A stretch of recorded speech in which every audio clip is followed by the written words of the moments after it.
জয় হিন্দ বন্ধুরা, তোমরা দেখছো তোমাদের ইউটিউব চ্যানেল মা অনলাইন পয়েন্ট। আজকে ক্লাস নাম্বার 7। যারা 1 থেকে 6 নম্বর ক্লাস দেখোনি তাদের ক্ষেত্রে বলে দিই, ভিডিও ডিসক্রিপশন বক্সে আমরা ভিডিও লিঙ্কগুলো দিয়ে দিচ্ছি। এবং এই ক্লাসের পিডিএফটি পেতে গেলে তোমাদের টেলিগ্রাম গ্রুপে যুক্ত হবে। টেলিগ্রাম গ্রুপের লিঙ্ক ভিডিও ডিসক্রিপশন বক্সে দিচ্ছি। তার আগে তোমাদের বলে দিই 1K লাইক এবং তার সাথে সাথে কিন্তু 200+ কমেন্ট তোমাদের কিন্তু যে ক্রাইটেরিয়া সেটা পূরণ করলে এই পিডিএফটি তোমাদের টেলিগ্রাম গ্রুপে দিয়ে দেওয়া হবে। টেলিগ্রাম গ্রুপে সবাই যুক্ত হয়ে যাও। আর ক্লাসটা সবাই লাইক করো, শেয়ার করো, কমেন্ট করো। তার সাথে সাথে যারা চ্যানেলে প্রথম তারা সাবস্ক্রাইব করে পাশে থাকা বেল আইকনটি ক্লিক করে দাও। প্রথম প্রশ্ন, 1 নম্বর প্রশ্ন, কোন ঘটনার পরে মহাত্মা গান্ধী অসহযোগ আন্দোলন প্রত্যাহার করেছিলেন?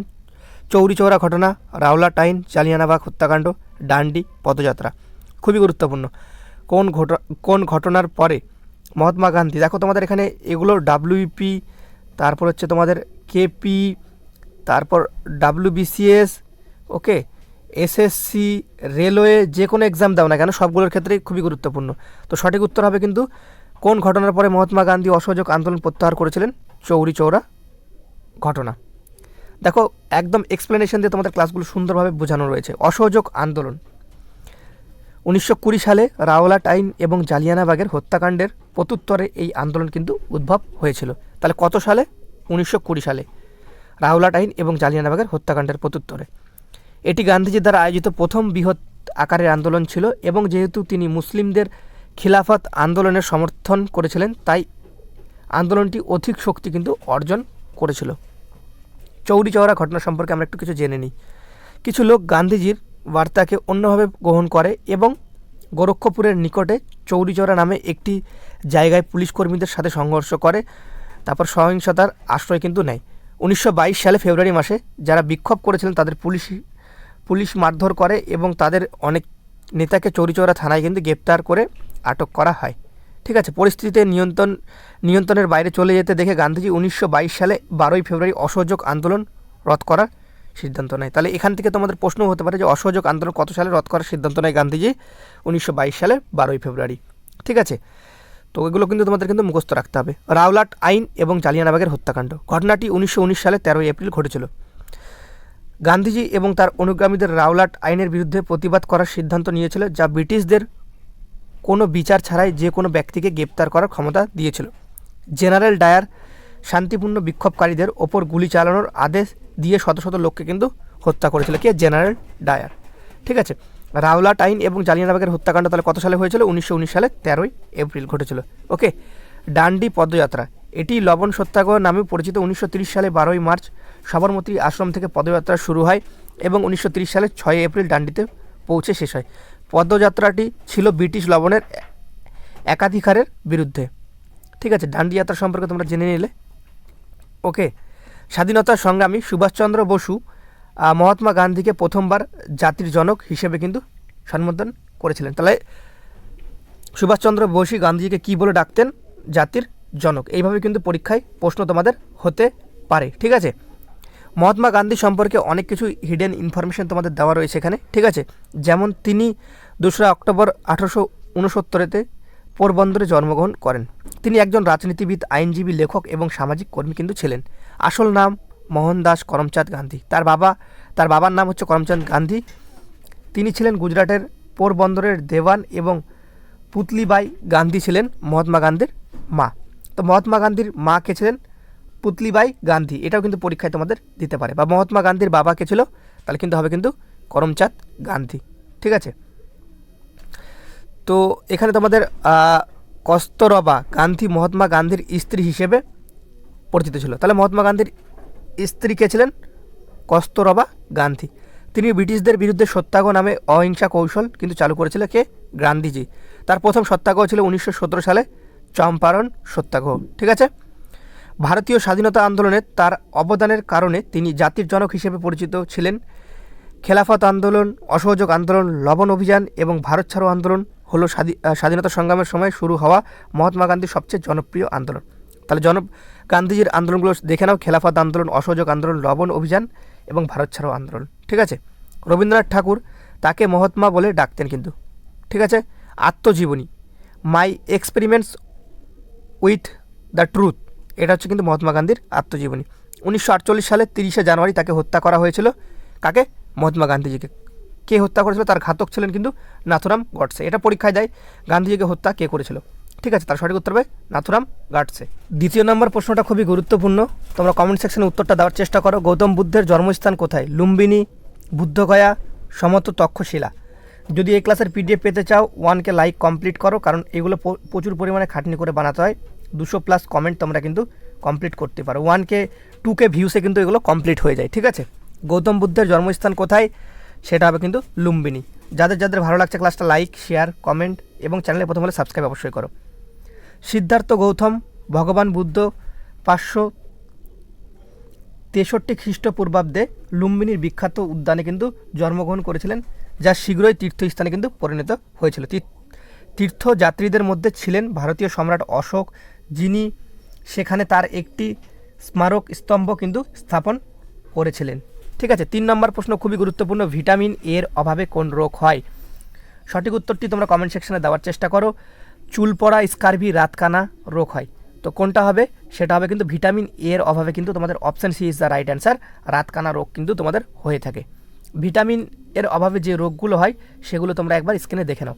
ভিটামিন এর অভাবে রাতকানা, রেনাল স্টোন, তারপর হচ্ছে ক্যারাটো ম্যালেসিয়া, টোট স্কিন বা ফিনোডার্মা মতো কিন্তু রোগ ভিটামিন এর অভাবে হয়ে থাকে। ভিটামিন B1 এর অভাবে কি হয়ে থাকে? বেরি রোগ কিন্তু তোমাদের ভিটামিন B2 এর অভাবে কি রোগ হয়ে থাকে তোমরা দেখে নাও। এখানে তোমাদের প্রথম যেটা রোগ হচ্ছে গ্লোসাইটিস, আর তোমাদের হচ্ছে স্টোমাটাইটিস। ঠিক আছে, আর ভিটামিন B5 এর অভাবে তোমাদের কিন্তু প্লেগরা রোগ কিন্তু তোমাদের দেখা দেয়। ভিটামিন B6 এর অভাবে কিন্তু নিউরোপ্যাথি কিন্তু তোমাদের কিন্তু রোগ দেখা দেয়। ভিটামিন 12 এর অভাবে রক্ত অল্পতা যে রোগটা হয় সেটা কিন্তু দেখা দেয়। ভিটামিন সি এর অভাবে কিন্তু স্কারভি রোগ দেখা দেয়। ভিটামিন ডি এর অভাবে কিন্তু রিকেট, তারপর হচ্ছে অস্টিও ম্যালেসিয়া কিন্তু রোগ দেখা দেয়। ঠিক আছে, ভিটামিন ডি এর অভাবে রিকেট, অস্টিও ম্যালেসিয়া রোগ কিন্তু দেখা দেয়। ভিটামিন ই এর অভাবে বন্ধ্যাত্ব রোগ। ভিটামিন কে এর অভাবে হেমারাজ বা রক্ত ক্ষরণ যে রোগটা হয় সেটা কিন্তু দেখা দেয়। নেক্সট প্রশ্ন, 4 নম্বর প্রশ্ন খুবই গুরুত্বপূর্ণ। একজন প্রাপ্তবয়স্ক মানুষের শরীরে হাড়ের সংখ্যা কত? 204, 206, 207, 205। কমেন্ট সেকশনে অবশ্যই উত্তর দেওয়ার চেষ্টা করো। সঠিক উত্তর হবে একজন প্রাপ্তবয়স্ক মানুষের শরীরে কিন্তু হাড়ের সংখ্যা থাকে 206টি। ওকে, তো দেখো তোমাদের এখানে কিছু গুরুত্বপূর্ণ পয়েন্ট দেওয়া রয়েছে। যদি তোমরা পিডিএফটি পেতে চাও, ভিডিও ডিসক্রিপশন বক্সে টেলিগ্রাম গ্রুপের লিঙ্ক থাকছে, সেখানে যুক্ত হও, ভিডিওটা লাইক করো, কমেন্ট করো। ঠিক আছে, তাহলে পেয়ে যাবে। ওকে, আর যারা চ্যানেলে প্রথম অবশ্যই সাবস্ক্রাইব করো। আর যেগুলো ক্লাস 1 থেকে 6 যারা ক্লাস করনি সেই ক্লাসগুলো অবশ্যই ভিডিও ডিসক্রিপশন বক্সে এবং টেলিগ্রাম গ্রুপের লিঙ্ক দেওয়া থাকছে, সেই ক্লাসগুলো কমপ্লিট করো। প্রত্যেকটা ক্লাস থেকে যে কোনো চাকরির পরীক্ষায় কমন 100% আসবেই। বেশিরভাগ হাড়ের 206টি বেশিরভাগ হাড়ের অস্থি মজ্জা থাকে যেখানে রক্তের কোষ কিন্তু তৈরি হয়। এটা সব থেকে মুখস্থ করে রেখে দাও। ফিমার মানবদেহের দীর্ঘতম হাড়, আর স্টেপিস হলো কানের সবচেয়ে ছোট হাড়। তাহলে ছোট হাড় যদি দেয় তাহলে সেক্ষেত্রে স্টেপিস, আর সব থেকে বড় হাড় দিলে ফিমার হবে। ঠিক আছে, নেক্সট প্রশ্ন, মাউন্ট এভারেস্ট কোথায় অবস্থিত? ভারত, ভুটান, চীন, নেপাল। তো সঠিক উত্তর হবে কিন্তু তোমাদের কিন্তু মাউন্ট এভারেস্ট কিন্তু তোমাদের কিন্তু নেপালে অবস্থিত। ঠিক আছে, option D is the right answer. এখানে তোমরা দেখে নাও, মাউন্ট এভারেস্ট নেপাল এবং তিব্বতের চীনের স্বায়ত্তশাসিত অঞ্চল সীমান্তের মধ্যে রয়েছে। ঠিক আছে, তারপর নেক্সট প্রশ্ন তোমরা দেখতে পাচ্ছ, মাউন্ট এভারেস্ট এশিয়ার ও বিশ্বের সর্বোচ্চ পর্বত, যা 8848.86 মিটার উচ্চতা কিন্তু সম্পূর্ণ। এটাও দিতে পারে। ঠিক আছে, অজন্তা এবং ইলোরা গুহাগুলি কোথায় কোন রাজ্যে অবস্থিত? অজন্তা আর ইলোরা গুহাগুলা কোথায় কোন রাজ্যে অবস্থিত বা কোথায় অবস্থিত? ঠিক আছে, কেরালা, মহারাষ্ট্র, রাজস্থান, মধ্যপ্রদেশ। সঠিক উত্তর হবে কিন্তু তোমাদের মহারাষ্ট্র। ঠিক আছে, অজন্তা এবং ইলোরা গুহা Maharashtra. Option B is the right answer. Ellora হলো একটি ইউনেস্কোর ওয়ার্ল্ড হেরিটেজ সাইট, বিশ্ব ঐতিহ্যবাহী স্থান, যা ভারতের মহারাষ্ট্রের ঔরঙ্গাবাদ জেলায় কিন্তু অবস্থিত।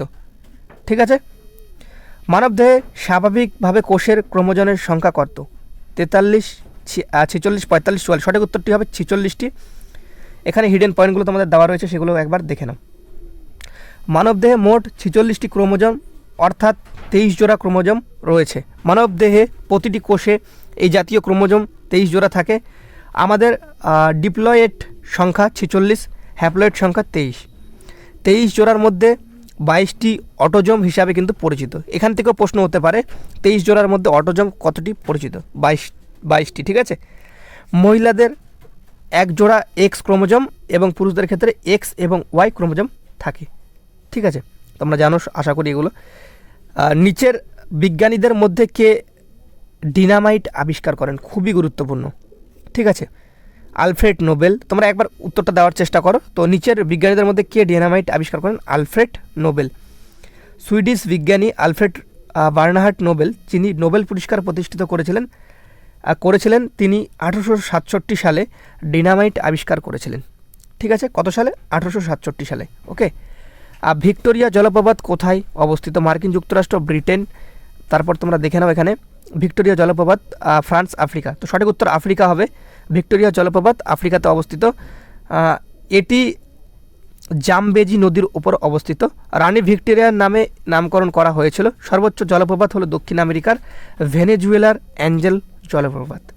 মাথায় যেন রেখে দেবে এটা ভালো করে। ঠিক আছে, আফ্রিকার ক্ষেত্রে দেখতে পাচ্ছ তুগেলা জলপ্রপাত, কালাম্বো জলপ্রপাত, লিসবন জলপ্রপাত, কঙ্গো জলপ্রপাত, মরচিসন জলপ্রপাত।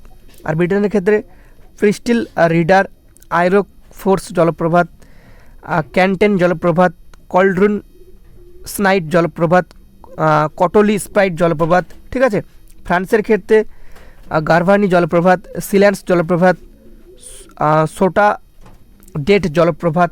ঠিক আছে, আর মার্কিন যুক্তরাষ্ট্রের ক্ষেত্রে তোমরা দেখতে পাচ্ছ নায়াগ্রা জলপ্রপাত, হাবাসু জলপ্রপাত, মাল্ট নেমো জলপ্রপাত, ম্যাকওয়ে জলপ্রপাত, স্কোনালমি জলপ্রপাত। এগুলো যদি তোমরা পিডিএফ পেতে চাও অবশ্যই টেলিগ্রাম গ্রুপে যুক্ত হও। টেলিগ্রাম গ্রুপের লিঙ্ক ভিডিও ডিসক্রিপশন বক্সে দেওয়া আছে। সিএনজির পূর্ণরূপ কি? Combined natural gas. তোমরা সঠিক উত্তরটা দেওয়ার চেষ্টা করো, তোমাদের অপশনগুলো দেওয়া রয়েছে। সঠিক উত্তর হবে কিন্তু compress natural gas. Option B is the right answer. Okay. জৈব গ্যাস এবং সাংকোচিতিক প্রাকৃতিক গ্যাস সিএনজির প্রধান উপাদান হলো কিন্তু মিথেন। সিএনজির প্রধান উপাদান যদি আসে পরীক্ষায় তাহলে সেক্ষেত্রে মিথেন হবে। ওকে, নেক্সট প্রশ্ন আমরা চলো এখানে। তার আগে কিছু আমরা দেখে নিই, এগুলো পরীক্ষায় দেয় যেগুলো সেগুলো আমি তুলে নিয়েছি। জ্বালানি গ্যাস যেমন তোমাদের প্রাকৃতিক গ্যাস সিএনজি, যার প্রধান উপাদান হচ্ছে মিথেন, ইথেন। ঠিক আছে, যেমন তোমাদের এখানে ব্যবহারমূলক কিসে করা হয়? পেট্রোল, ডিজেল, জ্বালানি, পেট্রোলিয়াম গ্যাস। ঠিক আছে, এগুলোর ক্ষেত্রে কিন্তু ব্যবহার করা হয়ে থাকে। তরল পেট্রোলিয়াম যেটা এলপিজি, এলপিজিতে কী থাকে? বিউটেন এবং প্রোপেন। ঠিক আছে, রান্নার জন্য এলপিজি ব্যবহার করা হয়। বৈদ্যুতিক হিটিং এগুলো তোমাদের বলা রয়েছে। সবথেকে মেন হচ্ছে এলপিজির যেটা উপাদান সেটা হচ্ছে বিউটেন ও প্রোপেন। নেক্সট প্রশ্ন খুবই গুরুত্বপূর্ণ। জেপিইজির পুরো কথা কি? সঠিক উত্তর হবে কিন্তু জয়েন্ট ফটোগ্রাফিক এক্সপার্ট গ্রুপ, মানে option A is the right answer. এটি কিন্তু জেপিইজি কিন্তু ছবির ফরম্যাট। ওকে, নিচের কোনটি দেশে সার্কের সদস্য না? মানে সার্কের সদস্য না নিচের কোন দেশটি? নেপাল, পাকিস্তান, ইরান, শ্রীলঙ্কা। তো সার্কের সদস্য না কিন্তু Iran. Option C is the right answer, কারণ নেপাল, পাকিস্তান, শ্রীলঙ্কা এগুলো সবগুলোই কিন্তু সার্কের মানে দেশ। ঠিক আছে, সার্কের সাথে যুক্ত রয়েছে। দেখো তোমাদের এখানে বলাও রয়েছে আঞ্চলিক সহযোগিতার জন্য south Asian association for regional cooperation, মানে যেটা সার্ক, তার ফুল ফর্ম হচ্ছে south Asian association for regional cooperation, যার সার্ক দক্ষিণ এশিয়ার আঞ্চলিক সহযোগিতা সংগঠনে 1985 সালে প্রতিষ্ঠিত কিন্তু হয়েছিল। এটির সদর দপ্তর কিন্তু আসে, সার্কের সদর দপ্তর কোথায়? নেপালের কাঠমান্ডুতে। ঠিক আছে, 1987 সালে সার্ক সচিবালয় কাঠমান্ডুতে প্রতিষ্ঠিত হয়। কত সালে? 1987 সালে সার্ক সচিবালয় কাঠমান্ডুতে প্রতিষ্ঠিত হয়। সার্কের 8টি দেশ রয়েছে, যার মধ্যে তোমাদের হলো মালদ্বীপ, ভুটান, বাংলাদেশ, শ্রীলঙ্কা, পাকিস্তান, ভারত, নেপাল এবং আফগানিস্তান। সার্কের 9টি পর্যবেক্ষণ দেশ রয়েছে। একটা প্রশ্ন এখান থেকে এইভাবে হয়ে থাকে, সার্কের সদস্য দেশ সংখ্যা কটা? 6টা, 7টা, 8টা, 9টা। ঠিক আছে, এইভাবে তোমাদের দিতে পারে। তো সার্কের সদস্য সংখ্যা দেশ যদি বলে তাহলে সেক্ষেত্রে 8টা হবে, আর সার্কের পর্যবেক্ষণ দেশ যদি বলে তাহলে সেক্ষেত্রে 9টি হবে। ওকে, ভালো করে মুখস্থ করে রেখে দাও। 9টি দেশের মধ্যে দেখো যেমন তোমাদের চীন, মার্কিন যুক্তরাষ্ট্র, মায়ানমার, ইরান, জাপান, দক্ষিণ কোরিয়া, অস্ট্রেলিয়া, মরিশাস এবং ইউরোপীয় সংঘ এগুলো কিন্তু হচ্ছে তোমাদের সার্কের 9টি পর্যবেক্ষণ দেশ। সম্মিলিত জাতিপুঞ্জ সংস্থার প্রধান কার্যালয় কোথায় অবস্থিত? নিউ ইয়র্ক, সান ফ্রান্সিসকো, তারপর হচ্ছে শিকাগো, প্যারিস। তো সম্মিলিত জাতিপুঞ্জের এটা হবে কিন্তু নিউ ইয়র্ক, মানে option A is the right answer. সম্মিলিত জাতিপুঞ্জ সংস্থা, সম্মিলিত জাতিপুঞ্জ শিশু জরুরি তহবিল, সম্মিলিত জাতিপুঞ্জ উন্নয়ন কর্মসূচি সবগুলো কিন্তু নিউ ইয়র্কেই কিন্তু অবস্থিত। সদর দপ্তরগুলো মার্কিন যুক্তরাষ্ট্রে। ঠিক আছে, আন্তর্জাতিক মুদ্রা তহবিল সেটা কিন্তু ওয়াশিংটন ডিসি মার্কিন যুক্তরাষ্ট্রে অবস্থিত। যেমন তোমাদের বিশ্ব স্বাস্থ্য সংস্থা যে WHO, হু, ঠিক আছে, বিশ্ব বাণিজ্য সংস্থা, World Intellectual Property Organization WIPO সেটা কিন্তু জেনেভা সুইজারল্যান্ডে অবস্থিত। সম্মিলিত জাতিপুঞ্জের শিক্ষাগত বৈজ্ঞানিক এবং সাংস্কৃতিক সংস্থা সেটা হচ্ছে প্যারিস এবং ফ্রান্সে অবস্থিত। রাসায়নিক অস্ত্রের নিষেধাজ্ঞার জন্য সংস্থা সেটা হচ্ছে কিন্তু হেগ নেদারল্যান্ডসে কিন্তু অবস্থিত। পলাশির যুদ্ধ কত সালে হয়েছিল? 1557, 1757, 1857, 1787। তো সঠিক উত্তরটি দেওয়ার চেষ্টা করো। পলাশির যুদ্ধ কত সালে হয়েছিল? তোমাদের কিন্তু 1757 সালে। এই যুদ্ধটি কিন্তু তোমাদের কিন্তু 23শে জুন 1757 সালে রবার্ট ক্লাইভের নেতৃত্বে ইস্ট ইন্ডিয়া কোম্পানি এবং বাংলার নবাব সিরাজদৌল্লা এবং তার ফরাসি সৈন্যদের মধ্যে কিন্তু সংগঠিত হয়েছিল। পলাশির যুদ্ধের সময় দ্বিতীয় আলমগীর মুঘল সম্রাট ছিলেন। তো পলাশির যুদ্ধের সময় কে ছিলেন সম্রাট, এটাই পরীক্ষায় আসে। ঠিক আছে, এইভাবে। তো সেক্ষেত্রে হবে দ্বিতীয়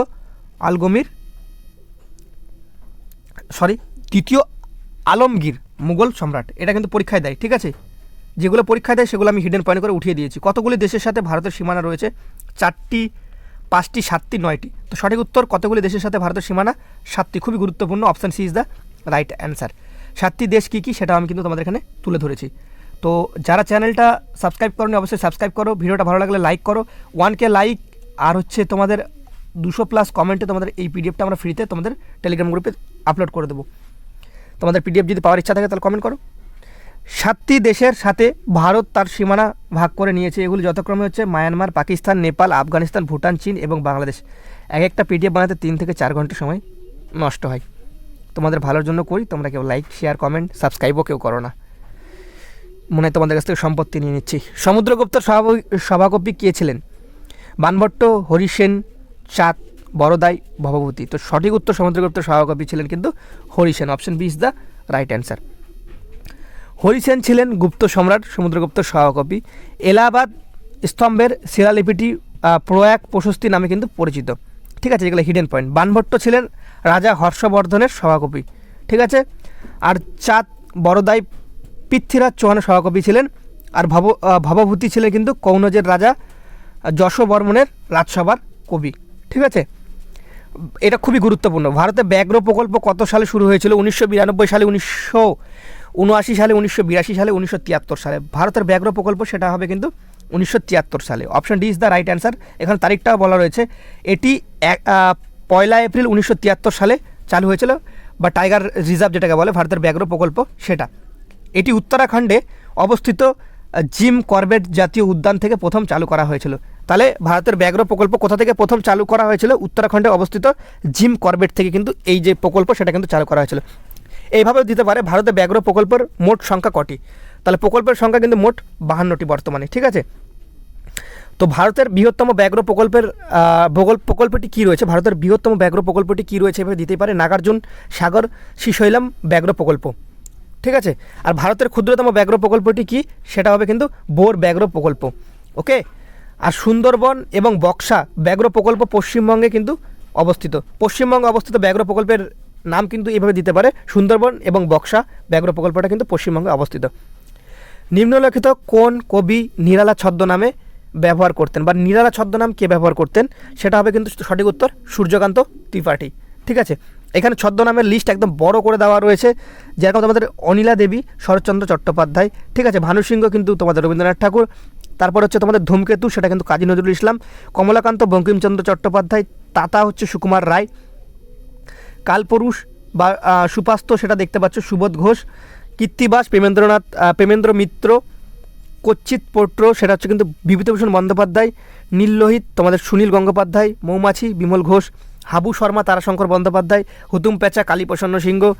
আর টিমোথি প্যান পোয়েম। ঠিক আছে, মধুসূদন দত্ত। স্বপন বুড়ো, অখিল নিয়োগী। বীরবল প্রমোদ চৌধুরী। কালকুট। ঠিক আছে, বা ভ্রমর সমরেশ বসু। কাকাবাবু প্রভাত কিরণ বসু। পরশুরাম রাজশেখর বসু। ভীষ্মদেব দেবব্রত মল্লিক। সুনন্দ নারায়ণ গঙ্গোপাধ্যায়, বনফুল বলাইচাঁদ মুখোপাধ্যায়, বানভট্ট নিহার রঞ্জন গুপ্ত, টেকচাঁদ ঠাকুর, প্যারিচাঁদ মিত্র, বেদুইন দেবেশ রায়, কালপেঁচা বিনয় ঘোষ, আর তোমাদের হচ্ছে জরাসদ্ধ চারুচন্দ্র চক্রবর্তী, বিরূপাক্ষ বীরেন্দ্র কৃষ্ণ ভদ্র, যাযাবর বিনয় মুখোপাধ্যায়, সত্যপীর সৈয়দ মুস্তাফা আলী, শ্রীবাস আশুতোষ মুখোপাধ্যায়, শ্রীপ্রান্থ নিখিল সরকার, লীলাময় রায় হচ্ছে অন্নদা শঙ্কর রায়। ঠিক আছে, এইভাবে তোমাদের দেখতে পাচ্ছ কালকেতু, মতিনন্দী স্ত্রী জীবনানন্দ দাস, তারপর হচ্ছে বিহারীলাল চট্টোপাধ্যায়, নাদাপেটা হাদারাম, সত্যসুন্দর দাস কিন্তু মোহিতলাল মজুমদার, দৃষ্টিহীন মধুসূদন মজুমদার, মানিক বন্দ্যোপাধ্যায়, প্রমোদ কুমার বন্দ্যোপাধ্যায়, সুমিত্রা দেবী, মহাশ্বেতা দেবী, রূপদর্শী গৌরকিশোর ঘোষ, শ্রী সঞ্জীব, শম্ভুমিত্র, সাবিত্রী চট্টোপাধ্যায় হচ্ছে কিন্তু অমিতাভ নামে পরিচিত, বা অমিয়া দেবী নামে হচ্ছে কিন্তু অমৃতলাল বন্দ্যোপাধ্যায় পরিচিত,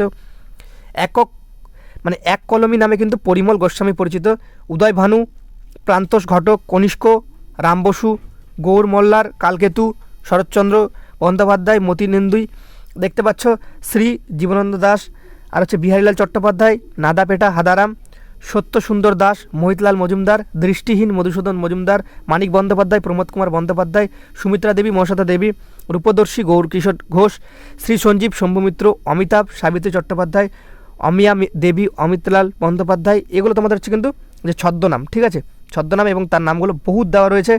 ঠিক আছে, এগুলো পড়তে গেলে তোমাদের অনেক সময় চলে যাবে। তোমরা যদি এই পিডিএফটা পেতে চাও তাহলে তোমাদের বললামই তো 1K লাইক, 200+ কমেন্ট তোমরা কমপ্লিট করো, তোমাদের পিডিএফটি টেলিগ্রাম গ্রুপে দিয়ে দেওয়া হবে। এবং 1 থেকে 6 নম্বর ক্লাস যারা করোনি তারা অবশ্যই ভিডিও ডিসক্রিপশন বক্স বা টেলিগ্রাম গ্রুপটা ফলো করো, সেখানেই তোমাদের ক্লাসের লিঙ্কগুলো আপলোড করা থাকবে। ভিডিওটা ভালো লাগলে লাইক শেয়ার কমেন্ট অবশ্যই করবে। তোমরা দেখতে পাচ্ছ পাঞ্চেত বাটটি কোন নদীর তীরে অবস্থিত, খুবই গুরুত্বপূর্ণ। ঠিক আছে, দামোদর নদী, কংসবতী নদী, তিস্তা নদী, সুবর্ণরেখা নদী। এই সঠিক উত্তর হবে কিন্তু দামোদর নদী। ঠিক আছে, দামোদর নদীর ওপর 5টি বাঁধ রয়েছে। এই বেশিরভাগ এটা তোমাদের পরীক্ষায় উঠায় দেয়। মাইথন বাঁধ কোন নদীর তীরে অবস্থিত? ঠিক আছে, সেটা কিন্তু দামোদর নদী। আর এটাও তিলাইয়া বাঁধ, সেটাও কিন্তু দামোদর নদী। কোনার বাঁধ সেটাও মাইথন বাঁধ। আর হচ্ছে পঞ্চেত পাহাড়ি বাঁধ, সেটাও কিন্তু দামোদর নদীর তীরেই অবস্থিত। প্রথম পানিপথের যুদ্ধে কাদের মধ্যে হয়েছিল? খুবই গুরুত্বপূর্ণ। বাবর, ইব্রাহিম লোদি, মহারানা প্রতাপ ও বাবর, আকবর ও হেমু, শেরশাহ সুরি ও আকবর। তো প্রথম পানিপথের যুদ্ধ কিন্তু option A is the right answer, Babur এবং ইব্রাহিম লোদির মধ্যেই হয়েছিল। তো প্রথম পানিপথের যুদ্ধ কিন্তু তোমাদের 1526 সালে বাবর এবং ইব্রাহিম লোদির মধ্যে হয়েছিল। তারিখটা তোমরা নিচে কমেন্ট সেকশনে জানাও। ঠিক আছে, এপ্রিল মাসের কত তারিখ সেটা তোমরা জানাবে। ঠিক আছে, দ্বিতীয় পানিপথের যুদ্ধ 1556 সালে হয়েছিল। এটি হেমু, বিক্রমাদিত্য এবং আকবরের মধ্যে হয়েছিল। তারিখ 5ই নভেম্বর 1556 খ্রিস্টাব্দ। ওকে, তারপর তোমরা দেখতে পাচ্ছ যেটা তৃতীয় পানিপথের যুদ্ধ 1761 সালে হয়েছিল। এটি মারাঠা এবং আহমদ শাহ দুরানির মধ্যে হয়েছিল, যেটির তারিখ হচ্ছে 14 জানুয়ারি 1761 সাল। ক্লাসগুলো করে তোমাদের কেমন লাগছে? এত ইনফরমেশন দিয়ে তোমাদের কেমন লাগছে? পরীক্ষায়, চাকরির পরীক্ষায়, যে কোনো পরীক্ষায় তোমাদের কমন আসবে। আমি তোমাদের বলেছিলাম যখন ক্লাস করাবো তো ক্লাসের মতনই করাবো। ঠিক আছে, শুধু এমসিকিউ পাতি পড়াবো না, তোমাদের সমস্ত ডিটেলসে পড়িয়ে দেবো। কারণ এগুলো যদি ভালো করে মনে রাখতে পারো, চাকরির পরীক্ষায় তোমাদেরকে কোনোভাবেই ব্যর্থ আর হতে হবে না। ঠিক আছে, শুধু তোমরা এই পিডিএফগুলো বানাতে ভাই 3 থেকে 4 ঘন্টা আমাদের সময় নষ্ট হয়। তোমরা পিডিএফ চাও, ঠিক আছে, তোমাদের চাওয়ার অধিকার রয়েছে।